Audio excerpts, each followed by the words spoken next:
Hello, everyone, and welcome to today's broadcast. Today we'll be looking at relationship, and I have with me a to-be couple by next month, Mr. Tunde Demilade Adedeji and Miss Mfon Nwaetor. Mr. Tunde, we know him as Amerigo. Amerigo for short. Yes. Okay, so today they will be telling us on how they met. But before we go on, if you're just joining this YouTube channel and you are yet to subscribe, I will call on you to click that subscribe button, like, comment, also share with your friends, and then turn on the notification bell so that when next we have a beautiful content like this one you're about to listen to, you will be notified. So we'll start by introduction. I want Tunde to introduce himself so that you know him better. Hi everyone. I am Babatunde Demilade Adedeji, also popularly known as Amerigo. I am a music minister and a travel consultant. Thank you very much. Hi everyone. My name is Mfon Nwaetor. I'm a science researcher and a culinary enthusiast. Thank you. Okay. So you've heard their names. Mr. Tunde Adedeji. He's from the West. Mm-hmm. Miss Mfon Nwaetor. She's from the South region. So we can see from their names that Mr. Tunde climbed several mountains and crossed several seas just to go and bring this beautiful damsel. And so you are going to listen to their story on how they met. How did you meet Miss Mfon Nwaetor? Oh, wow. That's quite an interesting thing. It was quite an interesting episode. Prior to the meeting, I was invited with my team to the Kogi State Government House for administration. So after the administration, the following day, we were to come back to Lagos and we were to go to a bus park. Funny enough, I've never used that bus park all the while we've been going to Kogi State. I've never for once. In fact, I don't even notice it. But that very day, we were going with my friend was driving us to the park. I just told him, I just feel we should enter bus here now so that we can get a bus here. Fine, I'm seeing a Sienna here. It was like, okay, fine. We dropped and we got there. To the glory of God, it was just the four of us that were remaining to fill up the vehicle. And we boarded. And to my left-hand side is this edifice. Something looking like the goodness of the Lord. Hallelujah. So I was just like, I looked and I passed.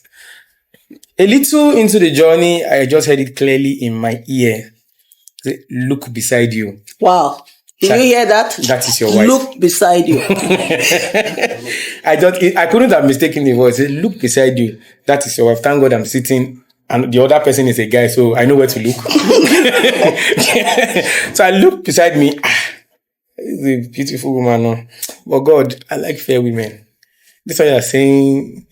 But I was struggling in my spirit that no, it's not what I really. I heard the voice again the second time. That is your wife. I was struggling in my spirit again. I heard it the third time. That is your wife. And then that time now, I get liver.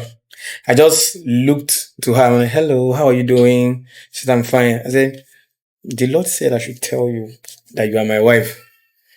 I got the worst look of my life that day.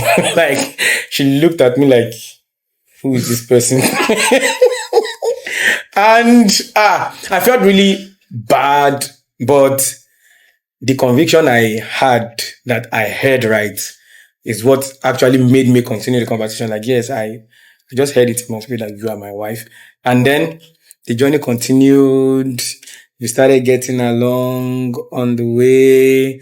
Started at least, I think she saw there was a particular shirt I wore for a program that her sister was also involved in. So she saw that shirt. I think that was what even made her feel like, okay, maybe this guy will know my sister. And then when she mentioned her name, I said, yeah, not my very good friend now. And then that's how the little warmth came in, and we started having a conversation. Conversation came into conversation like that. And to the glory of God, We are here now. we are here. Wow. That was a bold move by Mr. Tunde. I don't know how many guys will be able to take that move without getting a slap on the face. You meeting a stranger for the first time in a public bus and you're saying, you are my wife. The Lord say you are my wife. You know, yes, some people can be moved by the Lord said, but many people will jump at you. The Lord say, Honestly. from where to where? How did God just say you are my wife just like that? A few minutes. You know. And I would like you to understand something Tunde said. He said he spec. He didn't use the word spec, but he said he loved fair people. So saying my beautiful sister, black and beauty, like someone says, black don't crack. At all. So black, bold, and beautiful, sitting by his side, and the Lord saying, that's your wife. It's normal for someone whose spec is a fair person to look as in, this is not the voice of God. I don't think God is the one saying this to me, because God knows my spec that I want fair ladies. But because he is being submissive to and knowing the voice of God, because it's one thing for you to know the voice of God. Once you've learned to hear God in other matter, when it comes to this area of marriage, that's when some people want to start learning to know the voice of God.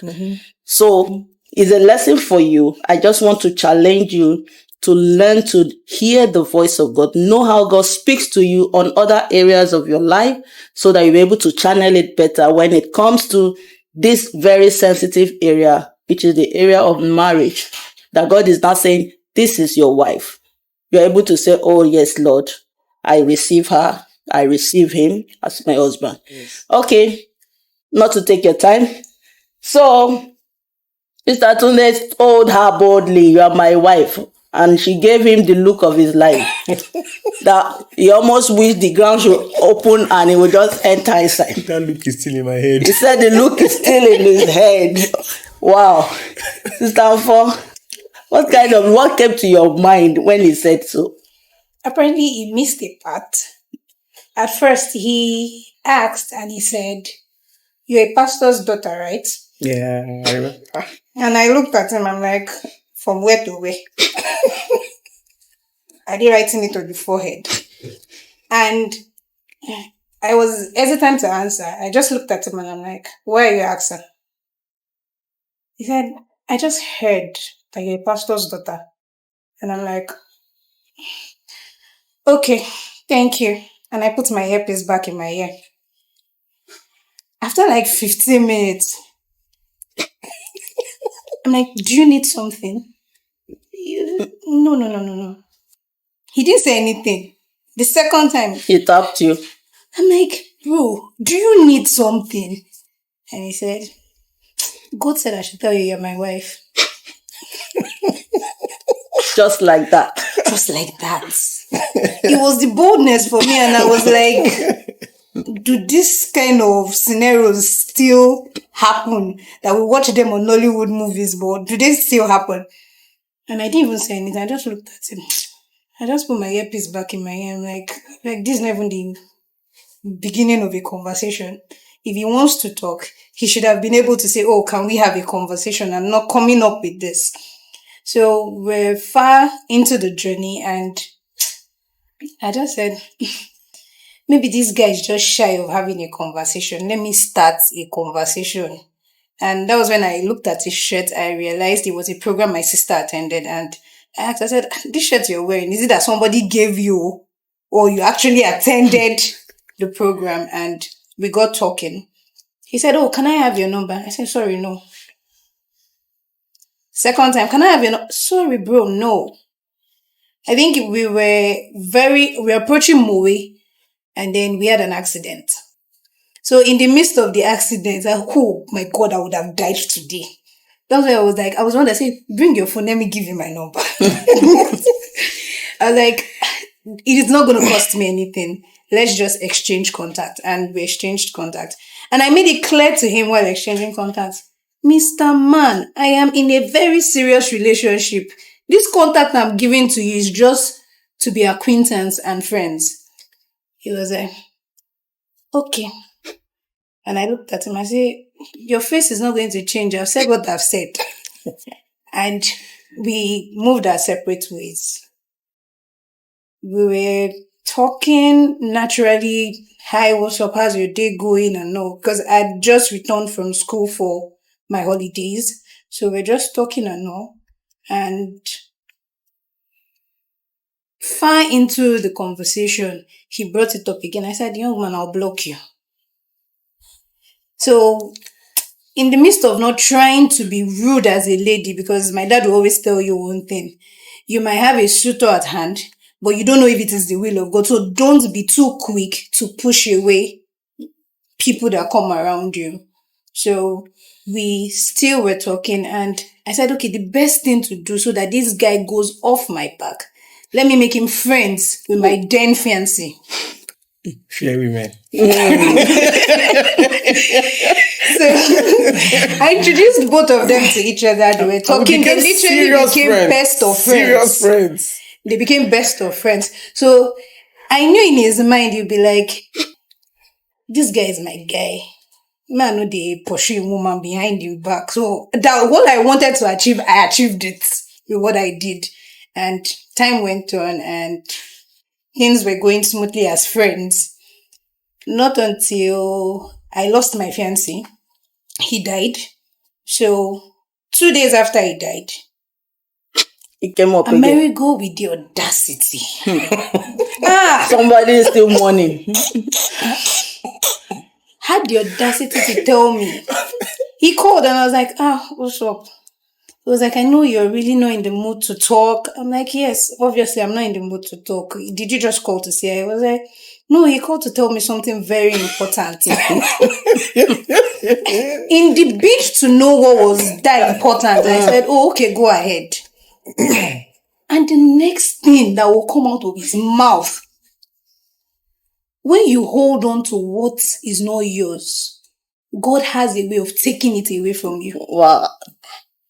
I looked at my phone. I said, can you repeat yourself? He repeated it. I said, repeat yourself. He did it 3 times. Option, block. Straight up. And the funny thing is, I was actually in the office that day. I was in the office, I was working, and I heard it clearly in my spirit that she's holding on to something that is not my will for her. And the only way I would have stopped them is taking one person. Yeah. Truthfully, if nothing had happened to him, there's no story here. It was straight marriage. Wow. It was straight marriage. But along the line, after the whole thing, some things played out that made her now realize that what actually happened is just God's will. Wow. For those of you listening, I know some of you will say, hey, I just hope somebody is not wishing my fiancé dead. I just hope somebody, because, we are living in a wicked world anyway. Yes. There are some people who will actually be wishing that I want this guy or I want this lady. And so they go any length to want to do such things to take them away. But this one, we see it as an act of God, even though it was an unfortunate incident that happened. Yes. But God knows best. And He knows the plan He has for each and every one of us. Yes. So you might be out there and holding on to something that is not yours. Just keep praying. Like my husband said during one of the times we were talking with a couple of people, he said that there was somebody he had already proposed to. He had asked the lady, will you marry me, this and that? And I'm a pastor. But the lady said no, that she doesn't want to marry a pastor. Wow. So he said, he now turned to me and said, I believe you were praying that time. I said, before, Uncle, I was praying now. I was praying. Whatever is mine will be Whatever mine. is mine will be mine. No woman will take. Yes. If you are destined for me, you will be mine. Yes. But I wasn't so desperate. I was just after the will of God. Right. God, whatever it is that you have for me. If it's the one, no matter where he goes to, no matter who he talks to. Scatter, in the name of Jesus. So it's a very interesting incident and coincidence, so to speak, that things had to turn that way before she could, agree that, okay, now this is gone. Even though to me, I would say, some people might also say that was quite insensitive. 2 days after. Very insensitive. I considered it extremely insensitive. And I blocked him for like 4 months. Yeah, for Wow. like 4 months, yes. God now put pressure on her again to unblock me. He's a miracle working God. So God put the pressure on you to unblock him. After you unblocked him, what now happened? That's the thing about listening and hearing the voice of God. Apparently, I wouldn't have unblocked him if I didn't have a dream about him. I actually had a dream. And I'm this friend that once I have a dream about you, I rather want to call you and pray for you. Tell you about it and pray for you. So I was very reluctant. First day, second day, third day. I'm not calling. But when the Holy Spirit now made it look like a do or die affair, I just unblocked. I'm sure he was shocked. I was actually. I'm like, hello? I'm like, you called me. I'm like, yes, I called you. And I'm going straight to the point. I called you to pray for you. Because this is the dream I had about you. And he was like, just that. I'm like, are you going to accept the prayers or not? And I was like, okay. So after we prayed, I didn't even allow him to say anything. I ended the call. Because I was not interested in anything he had to say. But as time went on, I didn't block him anymore. So as time went on, he would send a message once in a while. And I'll take like 3-4 days to reply. Because I wasn't trying to create any form of connection and all. A year passed. 2 years. Still that same energy. And he came up again with the same thing. He was resilient. Not giving up. A lot of resilience. I had to ask him, I say, wait. You need to tell me, why is it me? I need to know. Why me? Because if for this long I've said the same and one answer, why? And he said something. He said, if I have an answer for that, then probably we wouldn't be in this situation right now. I was like, okay. So typical me, close to my dad, I went to meet my dad. Daddy, see what's going on. See, this is this is that, this is that. My dad first of all said something. He said, you need to take your time to heal so that you do not transfer emotions to another.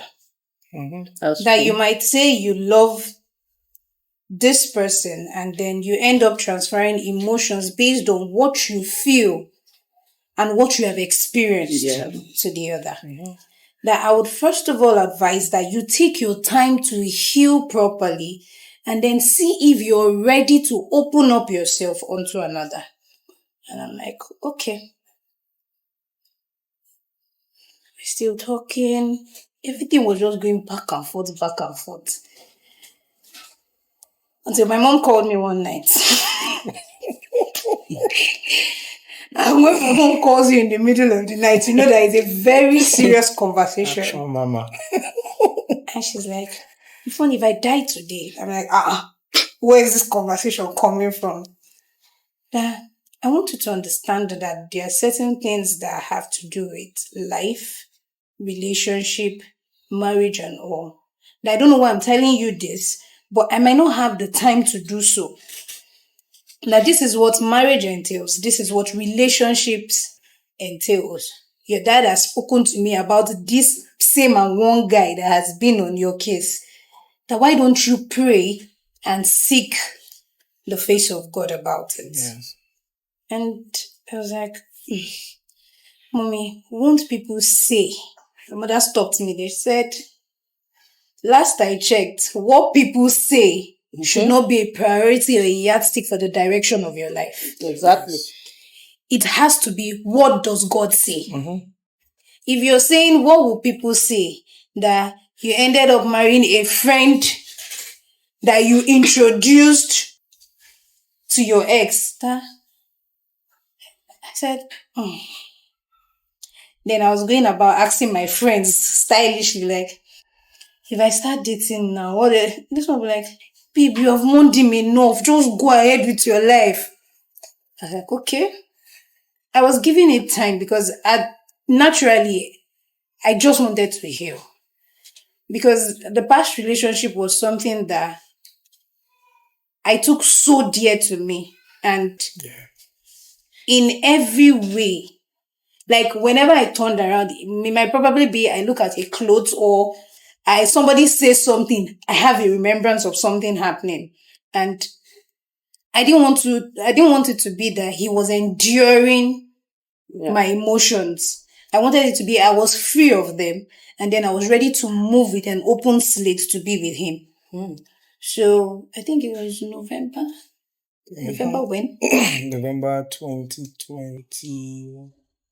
I just wanted to be sure he remembers. November 19. You know, guys are not good with I'm not remembering. No, November 19. I just wanted 2021. to be sure yours is an exception then. So My eyes see shaggy. That's why. Oh, I see. So I had gone to his place twice on 2 occasions. First of all, I wanted to see his relationship with his siblings and also his relationship with his mom. Because for every time we spoke, he was always speaking very highly of his mom. And I was like, okay, let me see first. So 2 occasions I got to the house. I saw the energy. I saw the way everybody was. I said, okay. It's fine. So one day I just called him. I said, can you come and meet me at home? He was like, I should come and meet you at home. I said, yes, come. And then I was staying with my mom's friend. Because my friend at this time had moved out of Lagos. I was staying with my mom's friend. And when he came, maybe he thought, maybe we want to have personal conversation. I just sat him down. I sat my mom's friend down. I said, because I call her grandma. I said, Grandma, I want to tell you something. No. She was like, Mfon Nwaetor. She was like, who is this young man? I said, Grandma, his name is Tunde. She was like, Tunde. Yes, ma'am. And then I said, Grandma, officially today, in front of you, this young man has been on my neck. And I am ready to say yes. Now, I'm saying yes for him to know that at this stage of my life, I'm not here for hanky-panky, playing of games. You know what it is. And he looked at me. He was like, after the conversation, like, is this how your mates say yes to men? I'm like, no, that you are lucky my parents are not in town. I bring you witness. You're lucky they are not in town because it would have just, Daddy, Mommy, see the person I said yes to. And I had to make sure that my parents were coming into town 3 months after saying yes. I told him, please, get ready. You're coming. There is no introduction, no. You're coming to see my parents. Let them see your For face. interview. Let them see your face. Serious interview. And let them know that this is the person I'm with. And he was like, okay. So I don't know what his emotions were at that point. I didn't care. My own was, I'm not ready to play. I'm not ready for games. So this is what it is. Since it is the will of God, let's move it in that direction. Mm-hmm. And that was it. So I think we can continue the story from there. Yeah, I want to ask, that 4 months that you blocked him, how did you feel? I felt quite somehow because I was in the midst of so many emotions. Like, I be have to not talk. I be have to just leave her. I don't understand. Did God really say? We were actually good friends. Good friends in the sense that while as friends, there was nothing we could not talk about. Yes, even our then fiancé will call me, say, now you my eye for Lagos, so help me watch over. I'll say, God. This is not a good situation. But I just have to do it because setup. I actually went as far as introducing him to other friends of mine. I actually introduced him to like 2 other friends of mine. Like, okay, date this ones, leave my neck. It didn't work. It's just a different thing when you know this is what God wants you to do, and the devil is trying to show you alternatives. You just know that this is a distraction. If I go here, I'll just have to go around the circle and come back here again. So I just no. Just for her to feel like, okay, I'm obeying, I'm hearing her, letting her look like I still get something for mine. I will say, okay, let's do those ones after 2-3 weeks. Mess up. Like, none of them went beyond 3 weeks. Mess up. I was like, It was very clean. Well, then when Daddy and Mommy came back to Lagos, then our parents, when they came back to Lagos, then they called me. She called me. I came to visit them, and one striking thing for me was that, in as much as they were very firm with their policy, with their belief, they were also very friendly. So it was a mixture of hard and soft. Mommy will come hard, Daddy will come soft. Daddy will come hard, Mommy will come soft. So it was just going like that, so that when the hard hits me, then the soft comes to make me a little more comfortable. The hard hits again. So it was like that, and I enjoyed every moment. And one thing that stood out for me was her mom said her dad hardly receives gifts from people. That the moment she saw that he accepted the little gift, but she knows my husband likes this boy. She said that was her own. That was when she knew that I think my husband has accepted this young man. So that was when Ijado but and they are now best of friends. And then mommy is my mother, daddy is my father. And the relationship is so warm and cordial, and we bless God. That's a good one. What about your own interview? Or you were not interviewed at his own? The siblings did not interview you, the mom. They didn't say Omo Kalabalo Logbewa. Yeah, interview. Mommy, this is the indirect interview. That was what they did for me. But they're always prepared. Like, it was just like, I'll come to the house. So there's this event we have in the house. So today is this person's birthday. You will show. Something that maybe they're expecting a kind of reaction from you. And I'm just looking at them like, Ma? He will not be the one coming back to tell me, do you know that thing Mommy sent you? She said she just wanted to see what your reaction was. Like, honestly, I didn't know. It was just the normal me being carefree. To the point that his nephew started calling me babe. Till today. Amerigo, when is babe coming? Babe, you're not buying me chocolate. Everybody has tried to stop him from calling her babe. He said, no, her name is Bebo. It's Bebo. It's okay. And it was just like that. You now understand that it was just the love and cordiality and warmth they brought at that point enabled me to actually flow free with every one of them in the family. No. Do we have any issue about the tribe, our tribes? A long time ago, right from the onset, right from when I became an adult, I have settled that part. I made it clear that I'm not marrying from my tribe. And as I grew older, I also made it clear that whoever I bring, you will accept. Because I believe that God will lead me to the right person. So even when I was still bringing the wrong people, they were still accepting. And the funniest part is the last person I was in a relationship with before her, she also comes to my house regularly like that. So I didn't know my mom had done some indirect investigation tests and this, and she had failed woefully. I didn't know.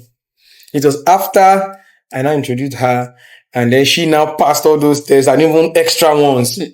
She now telling me, listen to that one. If I do like this, you just fail. But the thing is, she didn't tell me so that I won't start seeing the bad side of the other person. So I felt like, this wisdom, this is our mother's. That's the wisdom of our parents. We should just be attentive to how our parents are leading us. Yes, they might go overboard sometimes and insist on marry from my tribe, even marry from my village. Or they start even making arrangement. I have my friend's son or my friend's daughter that I want you to marry. So it's a lesson for us that we should just be open to whoever God brings our way, irrespective of tribe. Myself, I am from South Delta State. I'm from Niger Delta. And my husband is from the West, Ile-Ife. And so, though I had known, just like him, that I wasn't going to marry from my place. I knew I was going to marry somebody from the West, from Yoruba especially, I knew. But I was open also to whoever God brings my way. Yes. And that's one thing that I would want to encourage in our relationship with God. Be flexible with whoever God brings your way. Don't be too hard, just have somebody. I heard of somebody who says, if they're not from my tribe, I'm not marrying. And the person is above 40 now. Not yet married because they're waiting for somebody from your tribe. Your village man, your kingsman. Don't worry. You wait until Jesus comes. But it's very long time. For us as believers, we're encouraged to be flexible and let God lead you. Let God lead you. He has the best plan for your life. He has the best plan for you. Yes. And so, that's the thing about life. One thing she said that also struck me, which I feel is a lesson for us all. She said the fiancé died. The one she wanted to marry died. And she was told she had to heal before she could go along with Tunde. There are many of us that are hurting in a relationship. And because some wants to rush into another relationship to get over what you have gone through, but that won't help. Like one of Pastor Kingsley Okonkwo's book, Heal Before You Deal. It's good you heal of your emotions, else you will turn those emotions over to this person. Some people have bad experiences with their fathers, especially as ladies. They don't have good experiences. They don't have good father figure. They don't have good relationship with, men generally. Yes. And so when they enter into relationship, they turn those emotions over and use it to react. And at the end, their marriages don't work out. Yes. And another lesson I want us to learn is the fact that, yes, we have been mentioning God lead, or God led me. But that's not the recipe for a successful marriage at the end. That God led you doesn't mean it to be successful at the end. Yes. You have to be intentional in making your marriage work. Yes. No matter how God, even if you use microphone to call your name and call the person's name, if you are not intentional about making your relationship work, it won't work. Yes.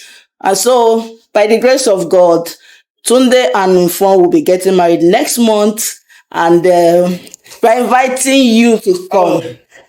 Come and celebrate with them. Come and rejoice with them. Yes. Okay? Yes. And we trust God that their relationship will be blessed by God. Amen. They will experience heaven on earth in the name of Jesus. Amen. This testimony they have shared is to encourage someone out there. God is leading you. Take that bold step. Go and propose to that lady. Don't be afraid that she will slap you. She will not slap you. Just do your part and leave the rest for God. Yes. At this time, if you are still watching and you're yet to subscribe to my channel, I want you to subscribe now. Click the like button. If you have enjoyed the show, click the like button. Make a comment. You can ask a question. Make a comment. Click the notification bell and you'll be notified. We'll be bringing another set of couple by the next episode. So, at this junction, we want to bring this interview to a close, and I want just a remark from both of them, if they have one or two things to say before we close. I would say learn to distinguish between voices. Know the voice of God and know when the voice of your emotion is speaking to you. Very important. Yes, know the voice of God and know the voice of your emotions. Thank you very much. Thank you so much. Okay, I think what I would be saying to single ladies out there is you need to be open-minded. As much as you have gone through hurt, gone through so many things, there are still good people out there. Yes. Yeah. There are still good men out there. Good men. Good men. You cannot generalize the wrongs of others to several men. So please be open-minded. There are still good men, very good ones. Very good one, no. For that. Thank you. Oh, thank you so much. I really appreciate your time here. And so at this junction, we'll bring it to a close. Thank you, our viewers out there. I believe you enjoyed this section. God bless you and see you in the next broadcast. Have a wonderful day. Bye.